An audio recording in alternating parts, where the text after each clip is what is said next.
welcome back to Stones Hill Homestead. If you're new here, I'm Kim, and today we are continuing on with the Every Bit Counts Challenge that is hosted by Jessica at Three Rivers Homestead. Today we are proceeding to can 40 pounds of chicken. My husband got a whale of a deal down in Mississippi during planting season in the spring, and he got home in June and brought me 40 pounds, and they were 99 cents a pound. Well, as you all know, chicken prices have been through the roof, and these are the chicken breast tenders, so that is what we're canning today. To have that on the shelf, it doesn't tie up any freezer space, and we can use it for many meals, whether it be chicken pot pie, chicken and noodles, chicken soup, or stir fries. We can make pulled chicken sandwiches, chicken salad. It's just used for a variety of things. But to also do some things, we also make meals in a jar, and that is our preference through the winter. And I have purchased the Canning Divas Meals in a Jar, and we just got this book. It was just released, and there are some amazing recipes in here that I will be canning through August here. So check out the book and do that, see what you can find in there, but there are some amazing things that we'll be doing. We've done some other things, whether it be canning, freezing, dehydrating, whatever you have, you know, it does not matter. All we're doing is trying to put as much food up in August as we can so that it will sustain us over the winter months, especially getting ready for the pantry challenge, which is January and February. We do 2 months. You can go as long as you want. There's no rules for either of these challenges. You just do what you can do. I am a full-time out of the house worker as well, and so is my husband. So it makes a very busy weekend for us, working full-time, plus doing our garden and canning and preserving and getting ready for the winter. So come along, let's get started, and let's see what we can come up with today. I will be using a pressure canner for the chicken. You can do it other ways. There are many people that do it other ways, and such as water bath. I don't do that. For my chicken, I do use a pressure canner, canning them at 90 minutes at 10 pounds of pressure. And then pints are 75 minutes at 10 pounds of pressure. We'll be doing both jars, quarts, and pints today, so we can, again, have enough on our shelf, and we're also gonna give some away. So we enjoy doing that, and I wanna make sure I use that style of canning, especially if I know I'm gonna be giving it away. So let's get started, and we'll see what we can come up with today. And so we're going to get started. I decided to weigh my chicken here for a reason. I don't know why. I just wanted to see how much goes in a pint jar. So I did weigh 1 pound of chicken tenders. I added Redmond's real salt, a half a teaspoon, to the bottom of the jar. Each one was put in there as you saw me hold up that jar. And I'm shoving the chicken in. Now, it wants to be loose packed. I am raw packing, so I'm not going to be adding any liquid to this. It will make its own juices. We call it ugly chicken by the time it's done. So 1 pound of chicken does not fit in my wide mouth canning jars the way I want it to. I want to make sure I have enough headspace, my 1-inch headspace, 1 1/4-inch headspace right in there. And I am looking to make sure that I've got that. And that's how I end up canning all of these wide mouth jars. And so you see me here. I am taking vinegar, and I'm going to wipe off each of these rims of those wide mouth jars. And the reason I'm doing that is, for one, to clean them, but two, I'm going to check them. I'm going to feel them to make sure there's no chips or nicks around that rim of that jar. There's nothing worse to have a jar break in your canner, and you open it up and you lose a whole jar of chicken, or to pop that lid, see that there's a nick, and wonder if there's glass in the meat. We don't want to do that. So take your time and do that. When you start pressure canning, I know it can be intimidating, but raw packed chicken is probably the easiest thing for me to do.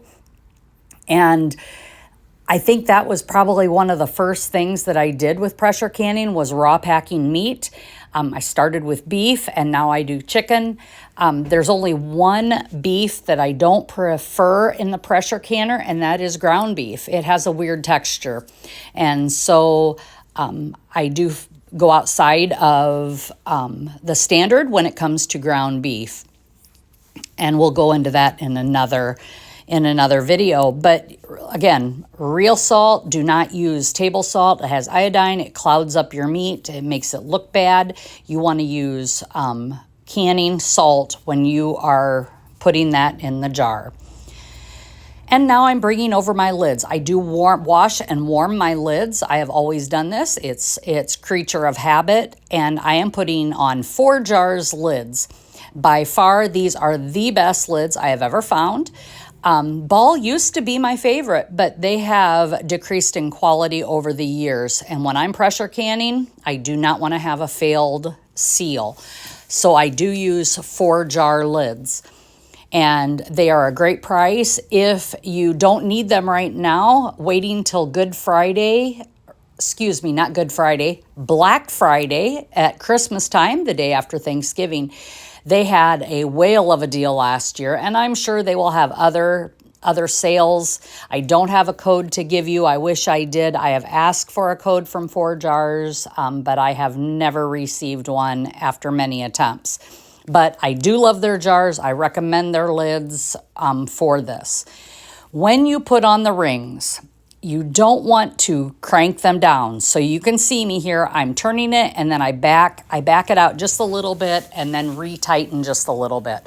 And I do that to double check myself to make sure that I do not get them too tight. I always do that. It seems to be the way that these lids work. They are great quality, great thickness, and that rubber seal is thick. So I just want to make sure that I don't buckle my lids too tight. Your lids will buckle. So just really be careful of that. Too loose, they'll blow off the lid. I just threw that ring. Did you see that ring did not go on nicely? So I threw that ring away. So that will be a ring that I get rid of. I rotate my rings. If they appear to be bent or they're sticky when I try to put them on, and I don't mean sticky dirty, they just don't go on smoothly like a ring should go. I know there's something wrong in the ring, the circle of that. There's some kind of warp or bend in there, and so when I see that, I get rid of that ring.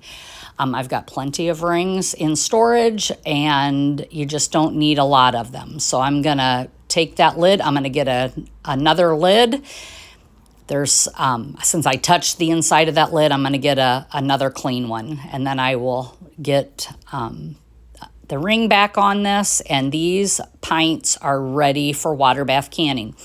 Oh, excuse me, for pressure canning. Here I am adding vinegar to my pressure canner. And the reason I add vinegar to the pressure canner is so that I don't get that white film on the jars after you're done canning. We want to do that. You can also use cream of tartar. I have never used that. I have always used vinegar. It's preference. You do your kitchen, but here I am loading that canner. And I believe I end up getting 9 jars in this canner, the 9 pints, and this is an all-American canner.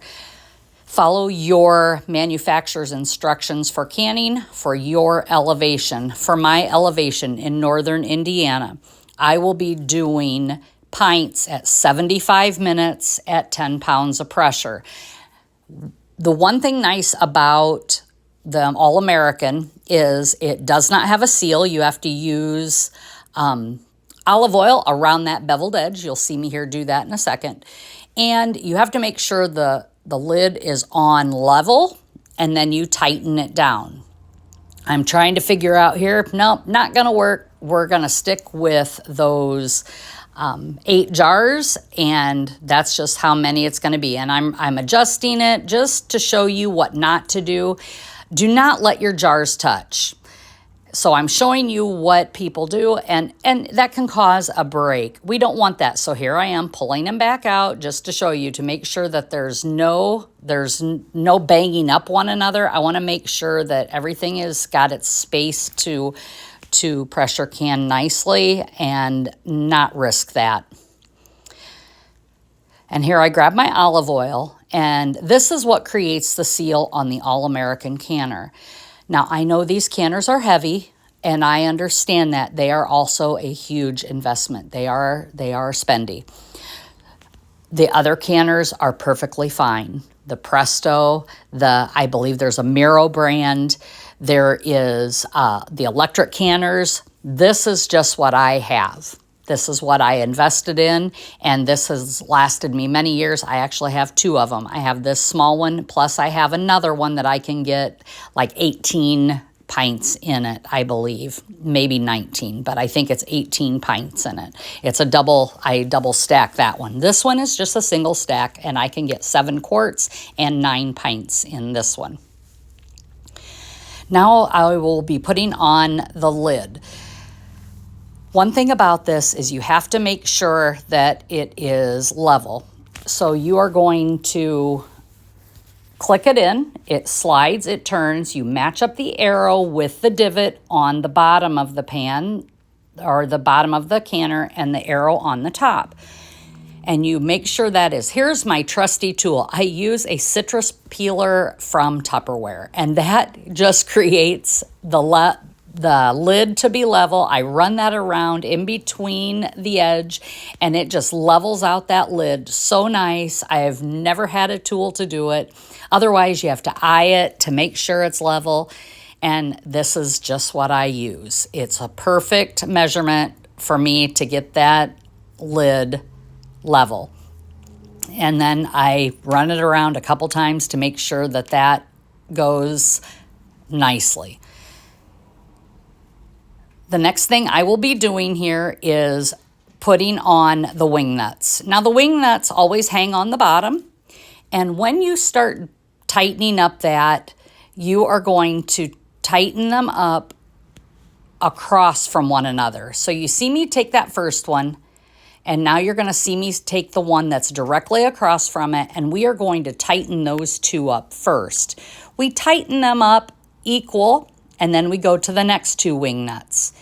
And as we're tightening those up, we're trying to keep that lid level. That's why you do them across from one another, because we don't want that lid to adjust and become uneven, and then it doesn't start canning. The pressure won't come up. So you want to make sure you do that nicely. And once these are all done, tightened, after I've tightened them the first time, I do go back and I recheck the others to make sure that nothing got loose during the tightening of the other wing nuts.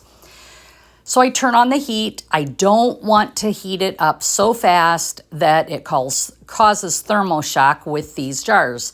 I put cold water in the bottom of this canner. The jars are full of cold chicken, so I need to bring that chicken up to temperature slowly.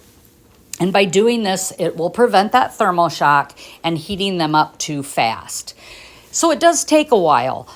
It seems like it's a faster process, but it's about the same as water bathing for 3 hours for those of you that are in other countries that don't have pressure canners. It's about the same time, because you have to heat it up, vent it for 10 minutes, and then process it for 75 minutes, wait for the pressure to come down, remove the weight, let it set for an additional 10 minutes, and then you're able to take that lid off. So it is a lengthy process, and I'm just here to, tell you what the methods are that I use. I am not an expert, but I do love canning, and I love sharing with each and every one of you. So just be patient when you're trying out for the first time, and take your time so that you don't lose any product. And now we've switched to my quart jars, and we're going to add 1 teaspoon of salt. I use Redmond's real salt, just showing you here. And we are going to start packing these jars. Again, you're looking at 1 1/4 inch headspace. You want to pack the chicken loose. It's going to be raw pack. I don't add water to it. I don't add broth to it. You can add spices to it, but this batch of chicken, all we want is plain chicken, so I can use it for a variety of different things. I have also canned some Asian spiced chicken as well as chicken fajita meat. I have done many different kinds of spices in these. I have other videos that you can always check out. But here we're just doing plain chicken. And the 2 quart jars are more for like my chicken and noodles and for the big meals, casseroles that I need when I need more like 1.5 pounds of chicken. It's not quite 2 pounds in here in each jar, but it's perfect for casseroles, chicken and noodles, and those big dishes when we have family gatherings. We really enjoy that for that reason. And now the canner's loaded with the quart jars. I've added my weight at 10 pounds of pressure, and we're gonna let that come up to 10 pounds. And we're gonna pressure cook those for 90 minutes. It is now finished. The pressures came down. I've removed the weight. I've let it set for an additional 10 minutes, and the lid is coming off. I always want to bring pressure down slow, and when you open that lid, turn it away from you so you don't get any kind of steam in your face, steam burns, things like that. And there are all of the cans. They are completely finished, and we are gonna let them set a few more minutes to take them out. Well, here's some carrots I also had on another day. You can see in the background I finished that chicken, and I'm just filling up these jars. I don't want these carrots to go to waste. These are some carrots I had in the fridge, and I want to finish them up, so I have 4 quarts of canned carrots. I can use these in soups, stews, or just for plain eating carrots as a side dish. These carrots come in handy when I just don't have time for a dump and go meal. I just take a quart jar of those, a quart jar of my chicken, add some spices. I can add noodles or I can add whatever. I did add some beef broth to this, and it is that dry granule beef broth. I don't remember the name. And then I'm filling up these jars with water, and that is just for extra seasoning and flavor. I did not add salt. I only added the beef broth to these. Once these are all done, I'm going to process these at 30 minutes in the pressure canner. And they will be a delicious addition to our winter meals when I'm making crock pot meals, or just like I said, just for a side. Again, I will clean the rims off, check the rims, add the lids, add the rings. We're debubbling here. It's important that you do that because carrots can hide air bubbles and air spaces in there. So I'm gonna just go through each jar like that and make sure everything looks good. Add more water if I need to. Do not use treated water or community water. It has chlorine and fluoride and all that. You want to make sure you have well water or bottled water for this.